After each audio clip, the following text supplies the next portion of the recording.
a revised narrative to answer the questions. Why would Mary Surratt encourage her son to join Booth in a plot to kill the president? Did the conspiracy prosecution prove that Booth's kidnappers agreed to become assassins? Did Stanton allow Booth to escape capture? Did anyone escape capture? Don't let me fall. Please don't let me fall. But fall she did, and I can tell you why.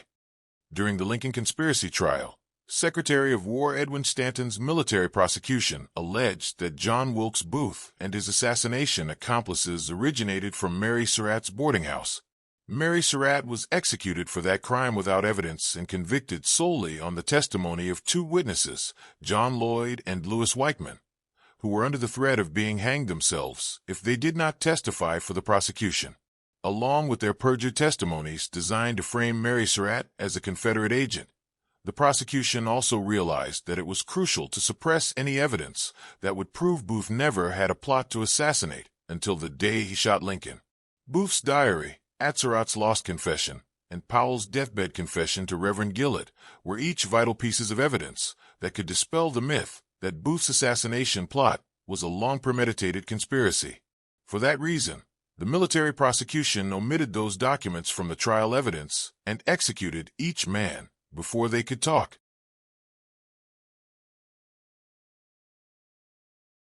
Lincoln's assassination was not planned at Mary Surratt's boarding house.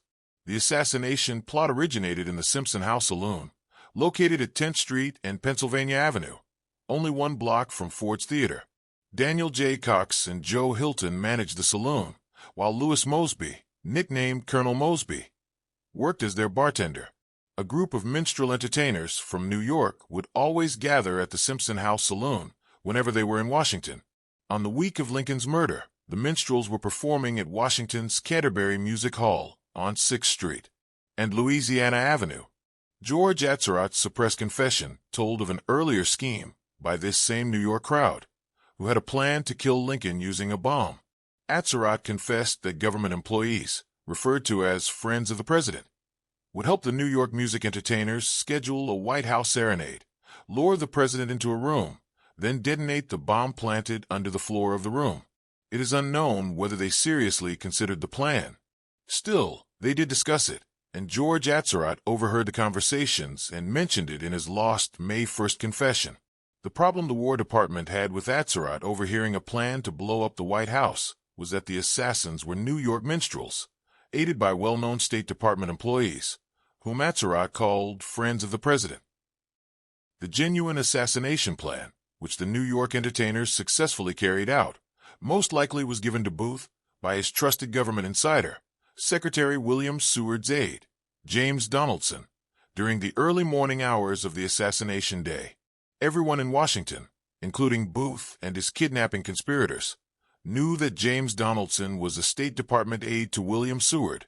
However, few knew that Donaldson also had a close relationship with Booth. On April 14th, during an early morning meeting, several New York conspirators provided Booth with their revised plan to kill Lincoln. Then each co-signed their names to a newspaper letter Booth wrote to justify their motive for killing Lincoln, Seward, and Johnson. The New York assassination plan involved Booth, along with Lewis Powell, killing the president and his Secretary of State. At the same time, Booth believed that another of William Seward's State Department messengers, Emmerich Ansel, the Simpson House bartender, Colonel Louis Mosby, and a New York minstrel entertainer, William B. Donaldson, would be the assassins of Vice President Andrew Johnson. Booth's New York friends told him that, after deposing the tyrant president, the new administration would welcome him back to Washington as a hero and clear his name. Booth honestly thought of himself as the historical Shakespearean star Brutus, envisioning Lincoln as the tyrant, Julius Caesar. Wilkes Booth even alluded to his insane comparison to Brutus in his suppressed diary confession. John Wilkes Booth had arranged to have the letter posted in the Washington newspaper the morning after he killed the president, to ensure that the public knew he, his New York friends, and Washington's government insiders were all in the assassination plot together. Nothing the New York minstrels told Booth ever happened. Booth's newspaper letter, signed by his New York friends, was known, before the trial, to John Mathews, several other arrested conspiracy suspects in the Old Capitol Prison, and Stanton's military investigators. However, the letter never made it to the trial evidence. Booth's conspirators from New York, who signed his newspaper article, set Booth up and never had true intentions of killing Vice President Johnson. Booth was left alone to take the fall for killing Lincoln, hunted down by 26 soldiers under the command of Washington's corrupt chief of detectives, Lafayette Baker, then cornered and shot to death by Baker's civilian detective, Everton Conger. Secretary Stanton, Judges Holt and Bingham, along with a host of military officers, worked to suppress or destroy any evidence that would expose the New York conspirators who were secretly collaborating with the War Department to overthrow Lincoln's administration. Investigators, independent from the War Department staff, learned that William B. Donaldson and Colonel Lewis Mosby were suspected assassination accomplices, and the military police arrested both men. Yet Stanton quickly and quietly released them without further investigation. Secretary of War Stanton appointed Special Judge Advocate John Bingham to handle most of the witness examinations before the conspiracy trial and to conduct cross-examinations during the trial. Bingham knew that at least 35 people in Washington had helped Booth assassinate Lincoln, but rather than seeking to identify them, he did what he could to conceal that information. Sometime during the day of Lincoln's murder, and after Booth wrote a 2 a.m. letter to his mother, he composed the newspaper article to be published, boldly informing the public the reason he and his accomplices wanted Lincoln dead. Each abettor was making a political statement, risking everything, including their lives, by publicly attacking the president in the heart of Washington, and then signing their names to Booth's suicide mission. Booth chose John Mathews to deliver the reason for their terrorist attack. On the morning after Lincoln's murder, Mathews was to deliver the confession to the editor of the National Intelligencer, stating the reasons for their proceedings. However, Mathews allegedly destroyed the article Booth wrote, and the whole affair remained unknown to the public until 2 years later. In 1867, the newspapers printed Booth's recovered diary text, which only partly included what Booth had initially written about the article that Mathews never delivered. John T. Ford then testified to Congress that Mathews had informed him about the Booth confession letter. Ford stated that on June 1, 1865, he talked with John Mathews, who admitted that Booth gave the confession letter to him the same day he shot Lincoln. Mathews told Ford that Booth instructed him to deliver the letter to the newspaper faithfully the next morning, no matter what occurs. On April 17, 1865, during Booth's escape and while hiding from soldiers in Zacchaeus Swamp, Maryland, he began to panic that the newspaper editor had not yet posted his letter explaining why he and his accomplices wanted Lincoln assassinated, nor had his New York friends joined him in Virginia, as promised. Booth then repeated the letter's confession in his diary, the only means he had at that point to tell the world about their political motives for killing Lincoln.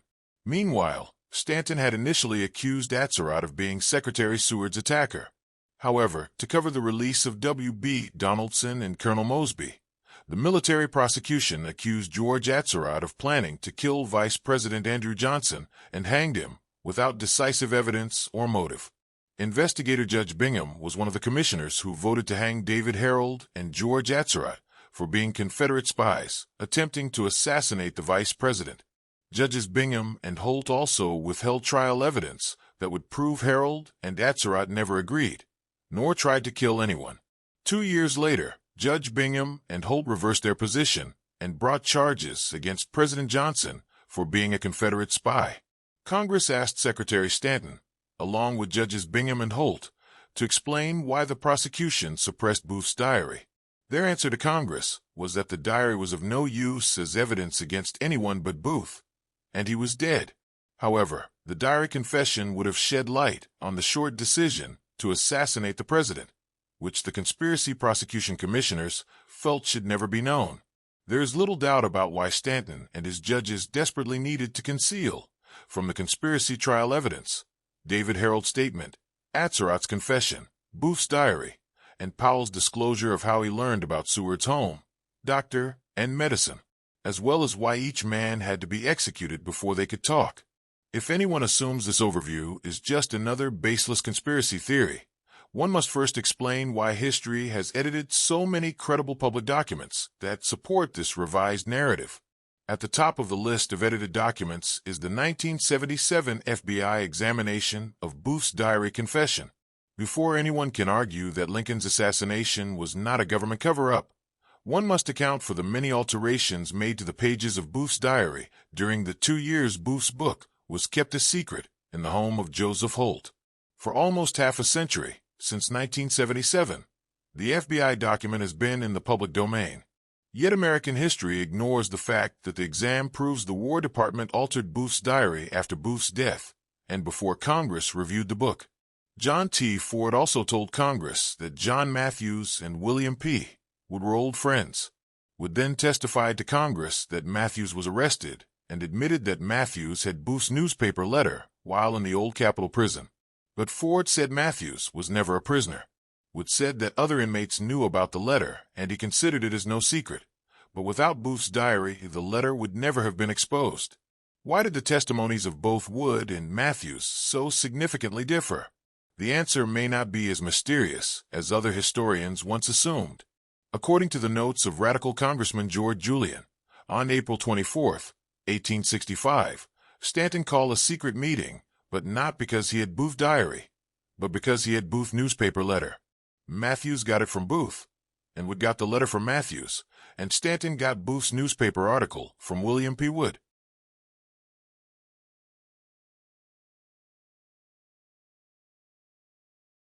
William B. Donaldson was an avid gambler and a noted burnt cork minstrel, a song and dance entertainer who played the banjo left-handed.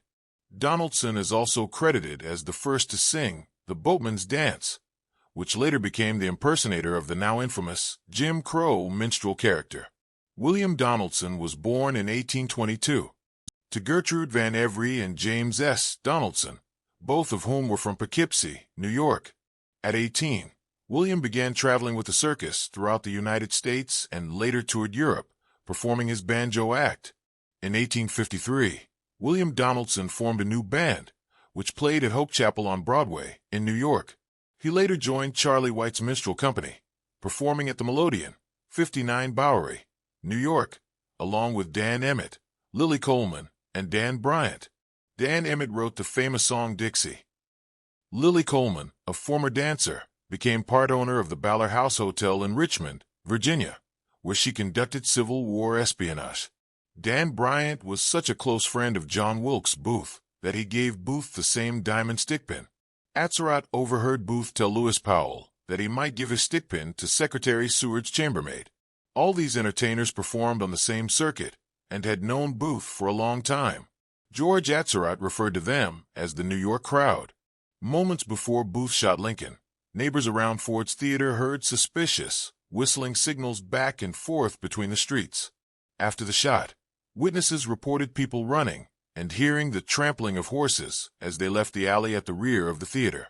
William Birch, his brother, and his sister, along with Treasury Clerk A.Q. Stebbins, were among the witnesses investigated who gave statements about hearing 3 shrill whistles, then horses and people running from the theater during Booth's escape from Washington. When Conger captured Booth, he was carrying a whistle. Still, those reports were never made public. Only witnesses who gave testimony about Booth's kidnapping accomplices were pursued or made public. John Wilkes Booth, David Harold, and George Atzerodt each gave written statements confessing that there were many assassination conspirators in Washington, some of whom were friends of the president, which also included a separate conspiracy by a large crowd from New York. Yet, the War Department effectively suppressed that information. Shortly after the assassination, William Bill Donaldson fled Washington for Philadelphia, leaving so quickly that he did not even bother to pack a bag. Bill Donaldson's best friend and owner of the Simpson House Saloon, Daniel J. Cox, was the only person who knew where Bill had gone. The Simpson House was a popular hangout for the New York minstrels while visiting Washington, and the working girls at Eliza Thomas's Bordello, also known as Molly Turner, would frequently entertain at the saloon. Secretary Stanton's War Department assassination investigators collected many thousands of letters and statements, which included evidence about anyone possibly associated with Booth. The evidence was evaluated and compiled by Stanton's 3 War Department officers under the overall direction of Judge Advocate Colonel Henry L. Burnett. Lincoln's assassination plot was a state-sponsored inside job, and Secretary Stanton's War Department staff conspired to destroy any evidence that would expose the government's plot to kill Lincoln. Among those surviving pieces of the War Department's edited evidence was a Dan Cox letter to Bill Donaldson, delivered to his secluded Philadelphia address, postmarked April 18, 1865. Friend Bill, William Donaldson, I will send your clothes as soon as possible by Adams Express. Everything is merged into one thing, the assassination. Ella Johnson has abused you for everything and tried her best to get Colonel Mosby hung for carrying a message saying that I requested her to send you your clothes. Mosby was arrested twice, but got clear. The documents of Colonel Mosby's 2 arrests are also missing from the collected ENS evidence book. Cox goes on to tell Donaldson that Molly Turner's girls, a.k.a. Eliza Thomas, are very angry with him for what he had done against Booth. All the girls knew both Booth and Donaldson, and W.B. Donaldson set Booth up to take the fall for Lincoln's murder. Since Mosby's arrest, all the boys stay clear of the Simpson house. These are trying times. Molly Turner and all her girls have been arrested and are being held in the Old Capitol Prison along with Ned Costello, Harry Krebs, and Broom. Again, there are no documents about their arrest or statements.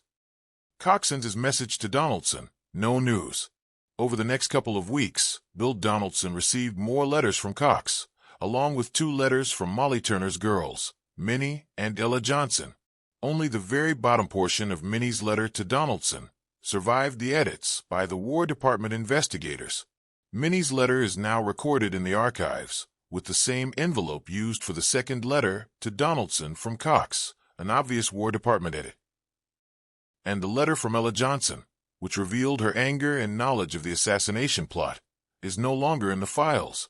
The only surviving part of Johnson's letter is her envelope, recorded in the National Archives as envelope number 6 and now attached to a letter from Lily Coleman to Cox, dated April 30th. The National Archives has several other related letters also attached to the wrong envelopes. On May 2nd, Harry Bradford, another Simpson House patron and New York entertainer, also identified Colonel Mosby to the military investigators as the bartender at the Simpson house. Then, on May 4th, Cox again identified Colonel Lewis Mosby as a Simpson house bartender during a second letter to W.B. Donaldson. Stanton's War Department investigators were aware of Lewis Mosby's close association with B. Donaldson and Booth well before the conspiracy trial began. Yet, they deliberately covered up his role in the assassination plot to kill Johnson. On May 6th, Stanton's Special Commissioner, Colonel H.S. Alcott from New York, ordered his top detective in Philadelphia, R.C. Morgan, who also arrested Mary Surratt and Lewis Powell, to investigate numerous reports and rumors about a second assassination suspect alleged to kill Johnson, William B. Donaldson, who was also widely known to be closely associated with Booth, Mosby, Molly Turner, all her girls, and Lincoln's bodyguard John F. Parker. Alcott's New York police officers Morgan, Franklin, and Roach followed behind William Donaldson as he fled Philadelphia back to Washington, where the military police arrested him as soon as he stepped off the train. Who could have tipped off Donaldson that detectives were assigned to arrest him? A Washington newspaper article reported that William Donaldson had incriminating evidence involving a large number of Confederate letters and papers, including a worthless $100,000 CSA bond. The article announced that Bill Donaldson was being held at the Old Capitol Prison to be interrogated by the War Department's chief investigator, Colonel Burnett.